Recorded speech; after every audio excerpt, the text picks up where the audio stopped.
What's up, DAW Nation? My name is Wyatt Troy, and I want to welcome you to episode 37 of Behind the DAW. With this episode, we're going to interview two friends, and in particular, Eli from Two Friends. But before we get into that, if you're new to the series, Behind the DAW is a podcast series where we interview artists, music producers, music industry experts, everyone else in between on an emotional, philosophical, artistic, and music business basis so we can get inside their heads, gather that best information, and bring it back to you so that you can keep progressing on your musical journey in whatever facet that you need. By the way, this is a companion podcast to our YouTube series In the DAW, where we invite artists such as Mostep, Fox Stevenson, AU5, Said the Sky, and many others to come and dissect their songs in real time. If you're interested in that, there is a link in the description. Go ahead and click on that. But with all that being said, today we are interviewing Eli from Two Friends. If you don't know about Two Friends, you need to go check out their Instagram or their Facebook because they have some amazing content as far as super funny stuff that they post. It's really incredible for you to see the social media content that one should be putting out there to engage their audience. It's really, really amazing. But Eli and Matt, who unfortunately could not be here today, they've been best friends since they were 12, and I can't get over their branding, man. It's hilarious. I really highly encourage you to go check it out. And go check out their song Band-Aid, which is the song that is playing right now in the intro. That music video that they put out, it's hysterical. They dress up as old ladies. I'm going to be talking to Eli about that here in a second. So what are we going to be talking about today? Today we're going to be talking about why being funny has brought them more success than being serious, and why they decided to do it, why they created a brand around humor to help push forth their music. So we're going to talk about how to actually find friends in the industry, and then how to find the right friends in the industry. Making friends arguably isn't that hard, but making the right friends that'll build you up, friends that are going to help you progress in the way that you desire to progress. We're going to talk about that. And then finally, we're going to start something new. We're going to have a unique music business tip each and every week. I'm going to bring it up. I'm going to talk about it with the particular guest that we're going to be interviewing. So this week, we're going to talk about a resource called Spot on Track to help you get on Spotify playlists. Me and Eli talk about it. He says he's used it before and he says he loves it. So with all of that out of the way, I want to remind you about the In the DAW and the Behind the DAW Patreon. I can't thank you enough if you are already a patron. You are the reason why this is going to keep going. And if you are not a patron, but you're thinking about it, I thank you for even thinking about it. Like, seriously, that truly means the world to me. It's the lifeblood of this channel. It's what fuels and funds it so that we can keep bringing these amazing interviews to you and helping you along your path for free. If you're interested in joining the Patreon, which also, by the way, you get access to a private Discord community, there's a link down in the description. Go ahead and click on that. Also, if you have any suggestions for artists or songs for us to break down, there is a link in the description. It's the suggestions link. Go ahead and click on that and give us all the suggestions that you desire. And finally, there is a link in the description that is for private lessons. If you want electronic music private lessons, or if you want social media marketing private lessons to help grow your brand, link below. Check it out. Click on it. All those links will send you to the DAW bot. He'll get you all set up. Also, bonus link down there is a link for Spot on Track, the thing that we're going to be talking about today. By the way, we're not even sponsored by them. There's no sponsoring. It's just legit. It's amazing. It is truly an untapped resource that not very many people know about. It's incredible. We're going to talk about it. Again, thank you so much for listening to this episode of Behind the DAW. And without further ado, I want to introduce you to Eli from Two Friends.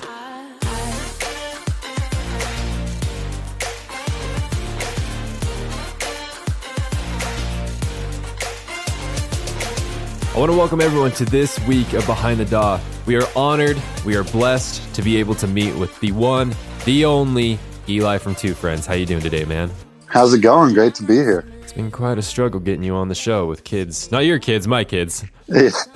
We have different kids anyways, doesn't matter. But nonetheless, I got some really deep questions for you this day, but I'm going to start off with some kind of funny questions to kind of get your mind going, get you in that deep mindset, and then we're going to get the real deep. Does that sound good? That sounds great. Perfect. All right. So the first question I have for you, I got three questions to start you off with. The first question I got for you is, are stairs just a low resolution slide? Oh, wow. I have to say, that is an impressive first question. I don't think anyone's come out the gates so hot like that.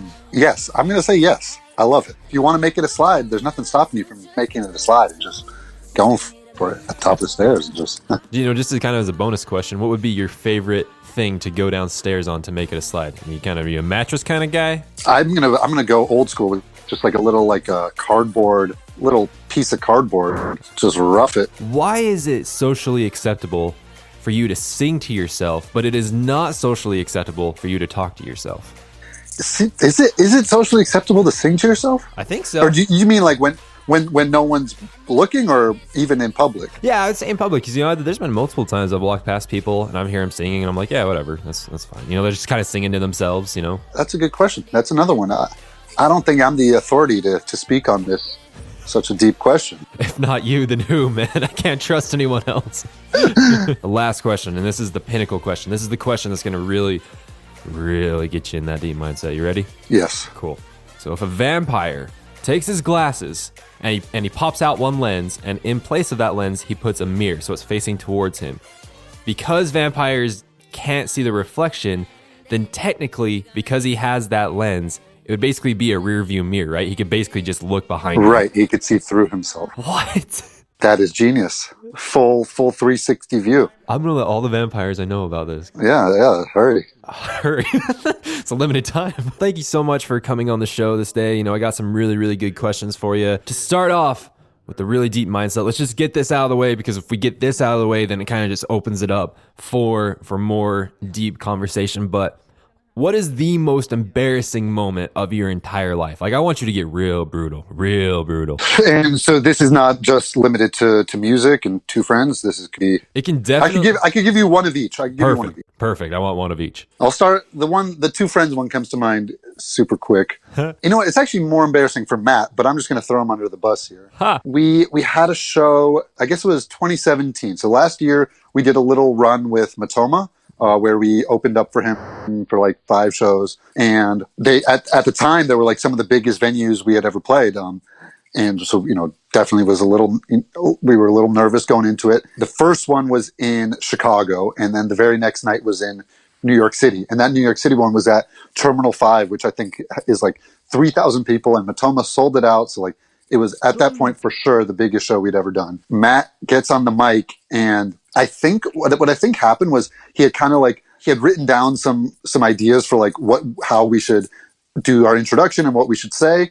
But he obviously, since the first show was in Chicago, he like planned everything he wrote down on his little like notepad or whatever was for Chicago. Ooh. And so we're backstage, and he's just like looking. He's like, okay, yeah, cool. This is how we should play the first song, and this is what I'll say. But he forgot that to like adjust it. So we're in New York in front of 3,000 people. Very first song, Matt gets on the mic. What is up, Chicago? Oh my gosh. And sometimes from on stage, it's actually kind of hard to hear the mic because the mic is kind of projected out to the crowd. So I actually had no clue that he did that. I was just going about my business. And our agent who was at the show just casually comes on stage and taps us and is like, Matt, you know, you've been saying Chicago the whole time.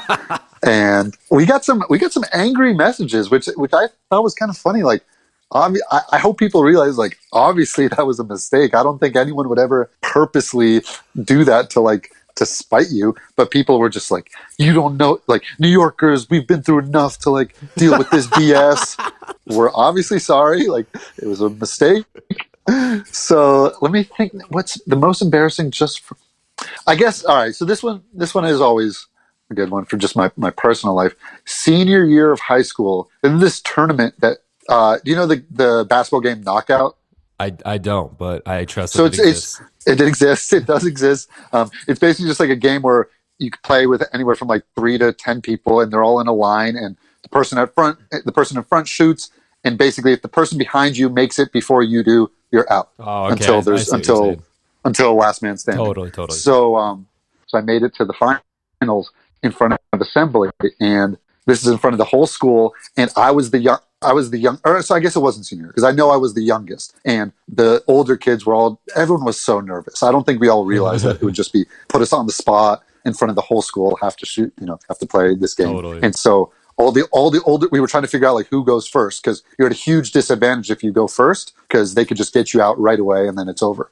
And so everyone's like, you go first. And then since I was the youngest, they just forced me to go first. I'm up there. I airball my first shot. The guy makes it right after me, and just like that, it's over. Oh. And now I have to stand there in front of the whole school for the next like 10 minutes while the rest of them are actually competing. Oh. And it was not a fun day at school. Oh man! Like, what do you do at that point? Do you just watch them? Do you just kind of? I just had to watch them. Just be the one guy. Everyone else is like in the seats in the stands, and I'm just there. underneath the basket, just cheering people on. Man, how did you recover from that traumatic experience? Oh, I didn't. I did. Does it still keep you up at night? It really does. I'm so sorry, man. All right. I gotta say, I really don't think to this day, I don't think I've ever played that game again. I played basketball, but not knockout. I don't know if I'll ever go back. Don't go back, man. You don't need to go back down that road. No more toxic relationships for Eli. Yeah, exactly.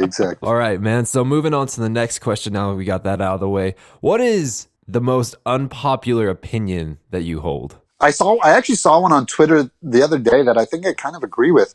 And it said, like, unpopular opinion, I actually like airplane food. What? And you know what? I'm going to go I think there's something about that, like, you know, usually when you're up, especially on a long flight, I probably didn't have the foresight to pack any snacks. So I'm hungry and there's not many options. And when they come and ask me if I want some food, like, it's actually not that bad. Yeah. Based on your reaction, that sounds like it's pretty unpopular. I asked that question to do you know Yeah. Okay, cool. So I asked it to them. That's the unpopular question thing. And he says that he loves the middle seat on airplanes. No. And I'm like, no, that's too unpopular. It's a no. That's a no.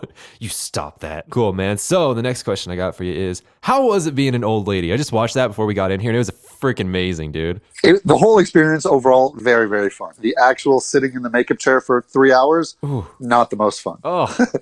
But I will say, we just had to do it for one day only, and that was the only time I've ever done anything like that. So, like, I'm glad we did it. It was a unique experience. But if we somehow, like, didn't get the right shot and the director called us and needed us to come back the next day and do it all over again, I don't know how. For those who don't know what we're talking about, so for their music video Band-Aid, they dressed up as old ladies. It was like, that is such a clever idea. So it actually, it all started, we were talking with the director who's a good friend of ours that we worked with a bunch, named Justin, and basically the singer of the actual song Band-Aid was unavailable for the video. And so we were thinking, like, you know, it's kind of weird if it's just like another girl singing it, but she's not actually the singer. So we were thinking, like, okay, like, maybe, like, is there some sort of twist we could do where someone can be, you know, singing the song in the video, but it's not weird if it's not the real singer. So we're like, oh, what about if it's just like a grandma? That could be kind of funny. And we're like, oh yeah, like that's an interesting twist on it. And then, so the plan was, the director actually started doing the casting calls online and auditioning some grandmas. And I guess he was a little worried that they wouldn't fully be, you know, able to do exactly what we were hoping to do with the choreography and the dancing. So then we were just like, you know what, like, why don't we just do it? And everyone loved the idea, and he found some awesome makeup people that, you know, do a lot of, like, Hollywood special effects makeup type stuff, and sat in a chair for 3 hours each. I need to know, so I'm gonna make cover art later for this interview. Do you want the cover art to be of you and Matt as old ladies, or do you want it to be It's totally your call. Cool, man. You're gonna be. That's it. It's been decided. What was the worst part about being an old lady besides doing the makeup? Like, what was the worst part? So they also, like, stuffed our dresses to give us a bigger butt, and so it was just uncomfortable walking around, especially, like, dancing and, like, trying to keep it all from, like there were a couple takes that we had to redo because it was literally like a small little pillow in our butt that just, like, falls out in the middle of the scene. So that's so. Did you have to shave your legs for that? So that was a discussion where the director, at first he wanted me to, and I was willing to. I'm down to go all out. But I think then we kind of just realized, like, there weren't going to be a ton of close-ups where you would actually really see my legs or my arms, and, like, I could if I wanted to, but it was kind of unnecessary, so I opted not. That was a good choice, a very manly choice of you to to keep that. So, flipping that question on its head, though, if you in fact were an old lady, in fact you were a grandma, and you had a bunch of grandkids, what would be something that your grandkids would do that you're like, man, I'm so proud of those guys, I love that. You know what I mean? Where you're just like, I'm so proud of them.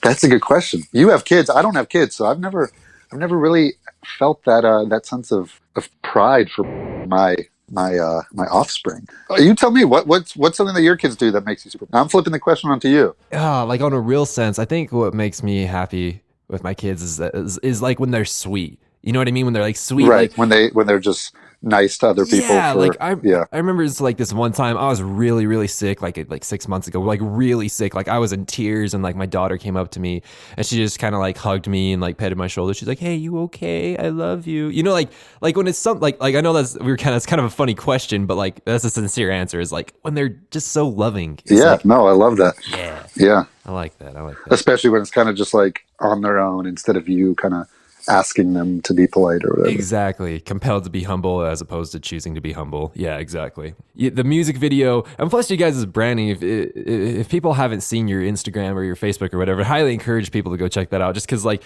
you guys have so many funny like little videos or pictures and stuff like that. So, you know, the branding that you have with Two Friends is very funny. You guys are funny people, and I like that. You know, Thank you. it's very needed in this industry. You know, everyone has like their blacked out cover art, you know what I mean? They're too serious and they're looking off in the distance. I mean, everyone needs that, but like you guys are funny, and it just like it's like a breath of fresh air, you know.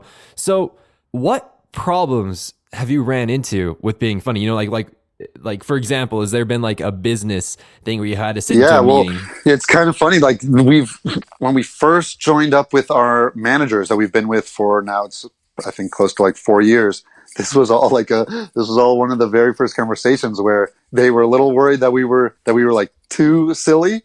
And looking back, I think we were at the time. I think we were a little over the top and like forcing it a little too much. Like I know we had an old profile picture where we were wearing like tuxedos with bow ties, but then we had you know those like propeller hats that have like a little thing you could spin on the top and they're like rainbow colored. We had those, and so and it's funny that what you mentioned earlier about it, if everyone's a little too serious, because so then they were encouraging us a little bit to kind of go that route, and so we did a photo shoot where we're wearing like leather jackets and you know like super serious, and that felt even worse than being too silly.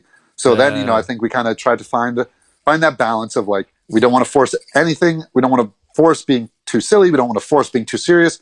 And I think we, you know, the awesome thing is just like Matt and I have been best friends since we were 12, and so like it really is, you know, we're just genuine friends doing fun stuff together. The past couple of years have obviously gotten a little crazier than what it used to be when we just hang out in high school and middle school. But yeah, I mean, we're just when we joke around, that's just literally two friends just messing around with each other. Totally. And I think kind of realizing that people are, you know, do kind of react to authenticity. I think that's very true. You know, they could kind of tell when you're forcing it, or if you're, you know, trying to be someone that you're not. In that regard, you know, like kind of on the business aspect, has there been a time where like, you know, like you guys were going to get booked for a show or, you know, for a collaboration or for this or for that, but because you guys were quote unquote funny, you got turned down for it? I don't think so. I don't think there's any specific. I mean, honestly, if that did happen, we probably wouldn't even know about it. It would probably go on, you know, behind closed doors where they're like, nah, these guys are too silly. Yeah, not that I could think of. If anything, I think it's been helpful when people reach out and they're just like, you know, we love your vibe. Let's make something happen. Absolutely. Are you familiar with the podcast Entrepreneurs on Fire? I am not. Okay, I highly encourage anyone to go check that out. Interviews entrepreneurs that are, you know, unique and whatnot. And one of the very last episodes I just listened to is a guy that has built his entire career, his entire empire off being funny. So any cold email he sends out, he uses humor. Any business relationship, he uses humor, and he says it's been like massively successful. That definitely happens with us too, where, you know, we have a promo email where people can send us demos and, you know, new music, and it's, you know, it gets absolutely flooded. So we do sometimes get pretty far behind and not the best at checking and answering people. But the way to stick out, like the people that, you know, have made an impression are the ones that kind of put in more effort. And like specifically, like there's these two guys that we're super good friends with now, the Lost Boys. And it started from a cold email where like the subject line and the body of the email was just super up our alley, our humor. You know, you could tell it was like individually written for us, and that's just, I don't want to say like you need to do that, but that's just like, if you're going to put in the effort, then we'll try our best to put in the effort to totally, you know, respond as well. Especially because you know, we went through that too. When we're starting out, we felt it was super important to, instead of just, you know, blasting copy and paste emails. I'm not saying you need to start from scratch every email you do. You can copy and paste certain parts, but but make it a little personalized. Try to find out the person's name, not just to whom it may concern. And then not only that, but that one, if they do reply, try to build that relationship and actually get to know them. And then it gets to the point where you're just like, we have all sorts of people within the industry where we're just, we're casual friends now. It doesn't feel like such a professional relationship with. Flipping the situation on its head, is there ever a time where you were almost required to be funny or required to be on brand, but maybe you had some personal stuff going on in your life and you was like, you almost had to force it? Yeah, I think sometimes, I think probably like after a show, if there's a interview or if we're doing something with press and they're just like, no, you got, it's always, I'm sure this applies to everyone, where whenever someone tells you to be funny, it's very hard to just be funny. I don't think there's ever been a time where it's been so drastic that we're like super bummed out and we need to force ourselves to do it. But yeah, there's definitely times where someone has a camera in their face and they're like, tell a joke. And it's just like, if, it might not be coming to us at that moment. And then that just kind of makes it awkward for everyone. The only thing I can think of, it's not really about being funny. I guess it's more just about like certain shows where one of us is like super sick and like, had just literally thrown up 10 minutes before the show starts. But, it's really important to us during our shows. We need to be high energy and smiling and getting people into it. So like you kind of just in that 60 or 90 minutes or whatever, however long we're playing for, like you got to just power through it. And then as soon as we're done, go backstage and whatever, do what you got to do. But there are certain times in life when you have to meet those commitments and you do have to. Exactly. You have to just kind of, how you said, like put your head down and just power through it. Exactly. Which kind of sucks, but you know what? Sometimes you have to have that ability to be able to do that. So, and I think there's such an adrenaline rush with what we do that if you could power through the first 5 minutes, usually then it's a little easier.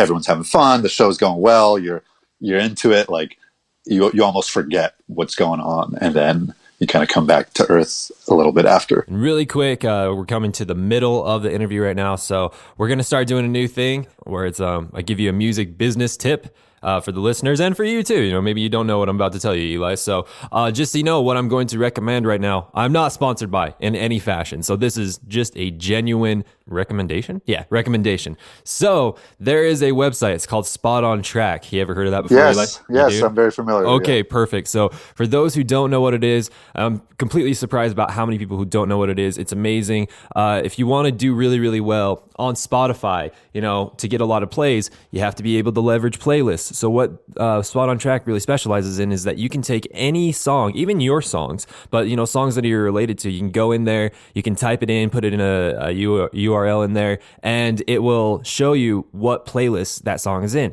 Then you can start doing some reverse engineering to try and get in contact with those curators and so on and so forth. So not only that, there's a bunch of other functions on Spot on Track. Again, I'm not sponsored by them. This is genuine. This is like, I found this. I'm like, this is insane.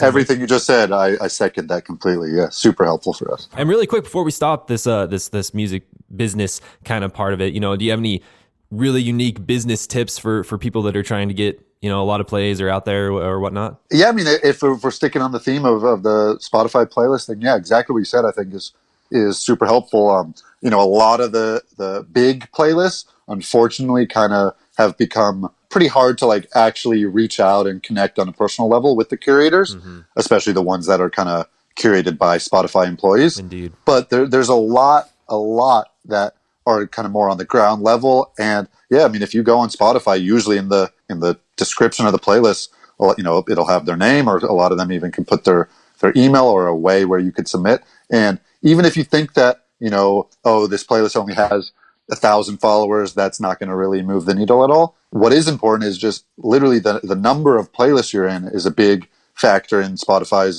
algorithms, I guess, too. So even if that individual playlist is not really doing much, if you have 20 of those, that's a good indicator for Spotify to see, yes, these aren't huge playlists, but a lot of real people are adding this song to their playlist. Let's check it out and see if we can give some extra support. I literally can't agree more. A lot of people, they get caught up, hey, I need to get on these big playlists. Though the big playlists are important and they will help you drive it, something that is equally as important is a lot of micro influencers. People Right, who are exactly. people who are defined as micro influencers, at least on a broad sense, people that have less than 50,000 followers on a playlist. It's really important that because the ratio of engagement to followers gets higher with micro influencers than it does with macro influencers. So you may get on a playlist that has 1 million followers, but you can also get on a bunch of other playlists that maybe only have like 30,000 followers, and each one of them counts. It's all compounding. Exactly. And going off that, if you do get on that playlist with 1 million followers, but people aren't really reacting, you kind of blow your chance, because now Spotify can see, why is everyone skipping this song when it comes on in this playlist? Indeed.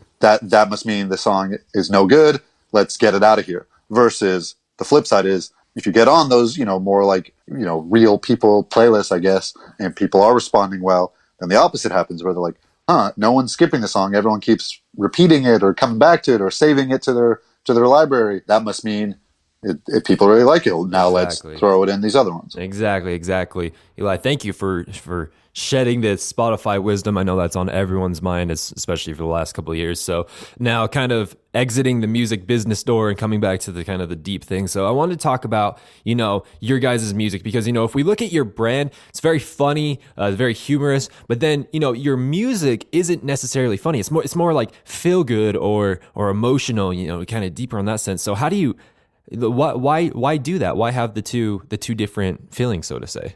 I think that it's something that I don't think we really thought too much about, in terms of like, we didn't really sit down and one day go, okay, what should our music sound like and be like?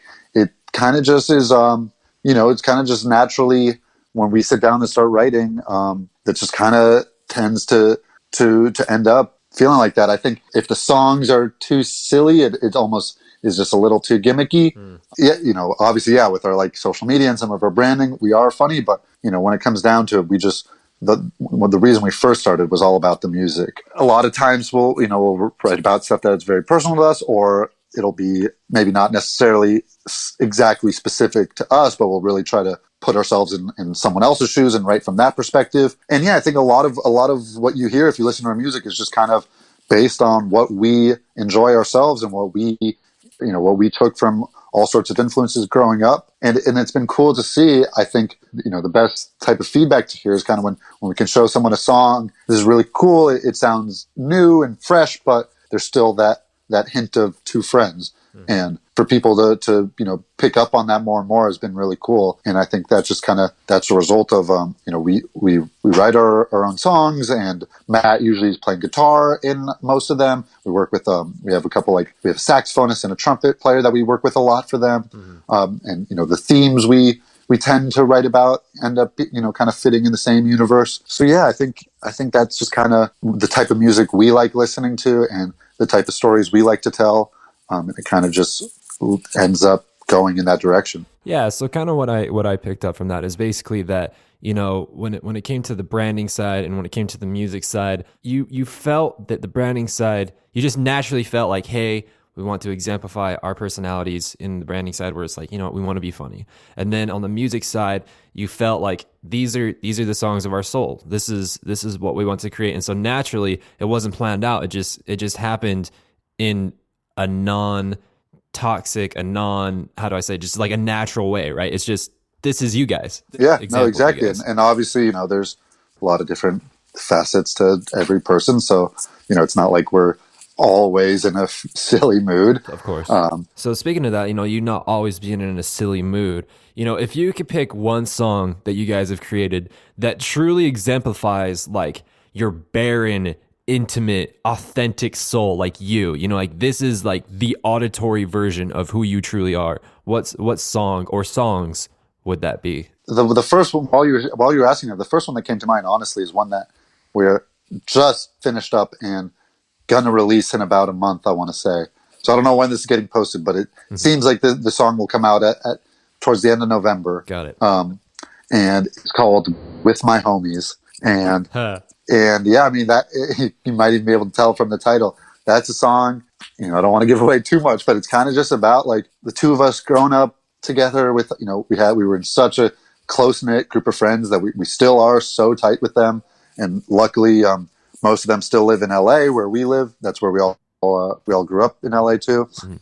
And it's kind of just a song about not dealing with any fake BS and any shallowness and all the stuff on the periphery. It's kind of just, if we're with our friends and we're with each other, that's all we need. That's fantastic. And I think, I don't know if I want to say that is the only thing that, defines us, but I think that's one thing that just that feels really honest with us. And that was one that we just wrote together in the basement, and where we're just like, usually songs like that just start from like natural conversations and then like all of a sudden you hear a phrase and you're like, oh wait, like, the light bulb goes off, like, wait, that phrase is like, that's a song title right there. And so I wish I knew exactly what we were talking about, but I'm pretty sure it was just, we're talking and one of us is just like blah, blah, blah with my homies. And it's like, whoa, stop. Like, let's drop what we're doing and let's write the song now. Nice. And that's kind of happened. That's happened with a bunch of the songs that we've written. I was watching the interview. I think it was with Your EDM, right? Is that the one that you guys did? We've definitely done some stuff with them. Which one was gotcha. But it was very like, a lot of the questions were like, like it was kind of like making fun of your and Matt's friendship, right? Was that the interview? Oh yeah. Yeah. Not in that sense, you know what I mean? Because like I've had best friends that people were like, "Whoa, dude, you're just way too close with them," and I'm like, "No, dude, we're just like super tight homies." I guess the question that I want to ask is, what has been an experience that you've had with Matt where it's like, you know what, this proves that you're a really good friend. Like, you're a really good friend, and this really exemplifies why you're a really good friend. All right, I'm gonna give a funny example of just on the very, very, the simplest, clearest way. When we used to sleep over at each other's houses in like middle school, the guest gets the real bed and the host sleeps on the floor. I like to think of that as that sums us up. What a homie. But let me think of other examples. I mean, I think we're at this point now where like we're with each other so much. Not only we would have been with each other, we would have been hanging out a lot no matter what, just because any group of best friends does that. And Matt and I, I'm not just like saying this to force a cool PR angle or whatever. Like, Matt was one of my very first friends in 7th grade. We were best friends from 7th through all until now, obviously, but all throughout high school and middle school. We didn't even work on music until the very, very end of high school. So the first 5.5 years that I knew him, like we're just friends. And so now that we also do music together and we're with each other every day working on music, and then on the weekends traveling for shows, it's like at this point it's just like we can almost read each other's minds, and like if we ever do get in like arguments, it's like we know that it's because the other person does feel passionate about something, and like it would never just be to argue or because you're in a bad mood or whatever. It's like, so if there's something we disagree with, that's important to us, because that means that one of us is, we've really thought about it, and one of us feels strongly that, and we give each other, an opportunity to really lay it out, and we're very, civil. And I think we kind of just, we always, at this point, we know kind of our strengths, our weaknesses, what certain things are in my wheelhouse and more in his, or what it requires definitely both of us need to do it together. And it's just kind of like, it's a great system where it doesn't feel like we're coworkers that need to keep a professional relationship. We can mess with each other and prank each other and, call each other out when we're doing something that seems fake or weird or whatever. So it just works. I love that, dude. And, for those who are listening, I just want you to really think about that whenever you bring anyone onto your team, whether it's, your duo, or whether bringing on a manager, or whether bringing in just a friend or a girlfriend or a wife, or, whatever you guys are bringing onto the table. You need to have the kind of relationship that Eli's talking about right here, because if you have to fake who you are, if you have to fake anything, if you have to stress about how to bring up a problem, if you have to, conform to anything other than who you are, it's just like... That's true. And that's exactly what you're saying. Like, if we have a problem, we're not worried about how to like eloquently address it so that we, don't hurt the other person's feelings and like go about it in like an HR type of way. We're just like, I've known this guy since he was 12 years old. So I'm just going to say it, and he knows that it comes with love. And even if it comes out a little harsh or whatever, like he knows that I'm not doing it, he knows everything that I'm trying to do. Exactly. So I think that kind of just lets us be a little more efficient. We can just get right to the heart of everything. And kind of know where each other's coming from. I completely agree. And, personally, I kind of feel like this, bringing people onto your team isn't bringing the right kind of ingredients, so to say, is one of the greatest tragedies inside of the music industry. And so one of the questions I want to ask is, what's your opinion on what is one of the greatest tragedies, so to say, inside the music industry that no one really wants to talk about? You know what I mean? It's just like, oh, this is a reality in our business, but no one wants to talk about it. Yeah. I mean, I guess the one that kind of comes to mind first, which luckily I don't think is as like pervasive as sometimes it does seem. Overall, I think this industry is way more positive than sometimes kind of gets credit for. Obviously, the negativity sometimes kind of rises to the top and people want to talk about it and write articles about it. But overall, I just want to start by saying the people we've met and the friends we made, for 90% are just great people who are in it for the right reasons and very friendly and super collaborative versus competitive, which I think is a huge thing for a lot of industries. Can't really say that, where we root for your success because your success probably can help our success, because and that's kind of what happened even on like a broad level in the US with dance music. Is you want certain people to get recognition, and then if they're getting something, like if Zed and the Chainsmokers are getting songs on the radio, that's great, because now it opens everyone's eyes and they want to hear more, and then they come digging, and then maybe they find out. So like, just starting by saying that overall it's positive. But I guess there's definitely, I don't know if people use this term, but kind of just like the clout chasers who might not be in it for the right reasons, might not be focusing as much on the actual music and chasing the money and I guess fame, and sometimes that can kind of leave a bad taste in your mouth. But even if we do encounter that, we just kind of stay away from it, so it doesn't really affect us.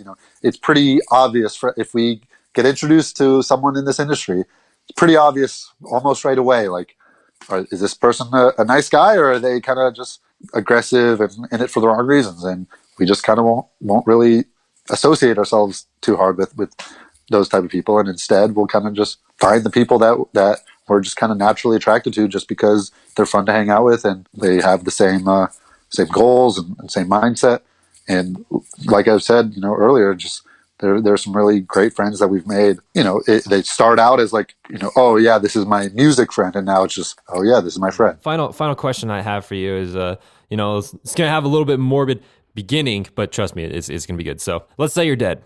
So let's say you're dead and it's your funeral, but you were able to somehow attend your funeral, right? And as your family, your friends, your associates, and whatnot are coming up, they're taking a final look at you, at the Eli they knew and loved. What do you want them to be saying about you? This is a good one. A big thing for me from everything I've done since I was younger, growing up, and hopefully within music too, but all relationships that I have, is just hopefully making people experiences and days and interactions just hopefully a little better than what they started at. So, and when I say I want that with music too, is like, all we can ask for is, if you're having a bad day and then you put on our song and that can cheer you up, that means the world to us. And even if it's a tiny bit, like knowing that we can make that impact is just, that's what drives us for real.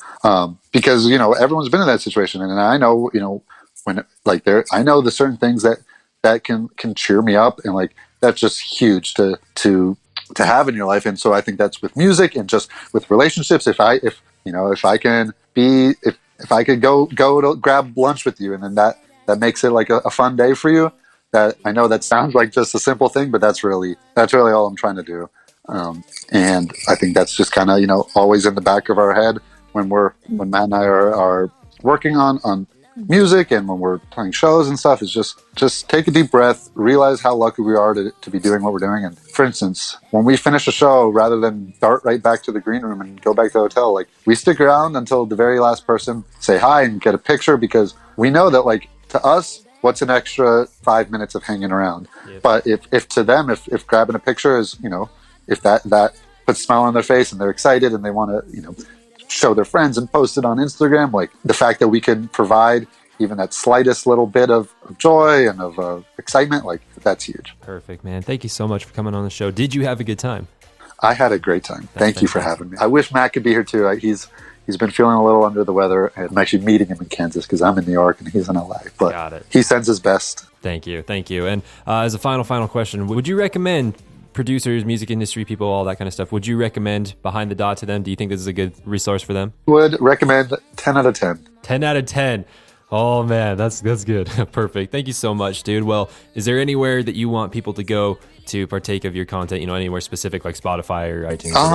I think, anywhere, if you search Two Friends or Two Friends Music on any streaming platform or social media platform, you should be able to find us and check us out, and hopefully we'll see you on the road. Hey, DAW Nation. Hope you enjoyed this episode of Behind the DAW with Eli from Two Friends. Hope you learned a lot about gaining friends, about why it's okay to be funny, to be yourself in the industry. Maybe you're not funny. Maybe you're more serious. It's okay. Whatever you are, that's what you need to be in this industry. That's what this industry needs, all right? We need variety, authenticness. If you're interested in Spot Track, what we were talking about, go ahead and click the link in the description. I'll send it over to you. Also, there's links for the Patreon. If you have suggestions for artists to come on the show, or if you want private lessons, all there. If you're listening on iTunes or SoundCloud or Spotify or Deezer or Google Play or wherever you're listening to, please like, comment, subscribe, repost, whatever is appropriate on the particular platform that you're listening to. It helps us know that what we're doing is legitimate. It actually is helping you. Also, if you have any comments about what you liked or what you didn't like, please let us know. You can comment in any of the platforms that you're listening on, or you can send me an email at wyatt@inthedaw.net. Whatever you want, we're here for you. We want to make this the best podcast as possible for you to keep growing. With that being said, hey, thank you so much for listening to this episode of Behind the DAW. We'll catch you next week. All right, DAW Nation, talk to you later.